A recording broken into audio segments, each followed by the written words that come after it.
All right, talk to me about Newmarket today. I know that you had an article in there. You were sharing some of our insight there, and talk to me a little bit about what we got going on.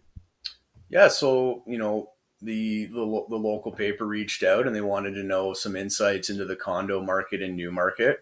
And one of the biggest things that's kind of standing out for me on that is um, we had 44 active listings last month. I believe it's at 42 currently.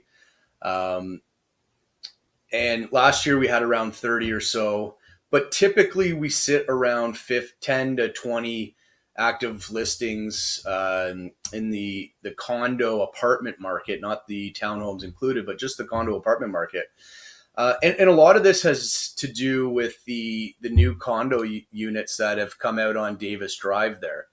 Um, and we had like 26 of those are from that particular unit.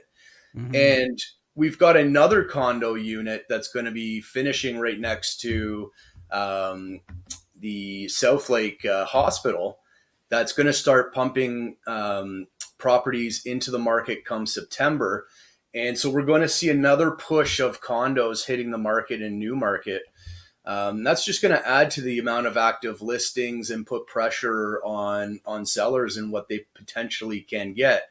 The average selling price when I did this article was $530,000. So with this potential influx of another 20, 30, 40 properties hitting the market, it definitely can put a bit of a strain on the Newmarket condo market. Um, and then the other thing is we've got a lot of these units are going to be becoming rental units as well. Now the rental market in Newmarket's holding up pretty strong. I think we're only around 2 months of inventory. So I do think that some of these will get soaked up, but I do think it'll have an effect on what people are getting price wise. So that will, for the condos at least, start to push that price down a little bit further. For rentals, which ultimately will have an effect on price if a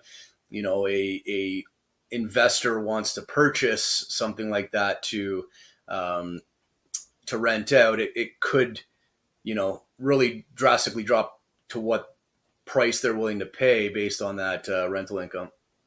Yeah, so I mean, what it sounds like to me is ultimately the suburbs are not immune to the same challenges the condo market is facing in the city. We've talked about this a lot before, where at least our floor plans, like the actual product they're putting out there, isn't quite as investor centric as it is in the city. The units that are bigger and made for families are still selling quite well. We broke down those numbers before. But a lot of the ones that are looking more investor centric have faced the challenge, like a lot of the smaller units, smaller square footage, very cookie cutter.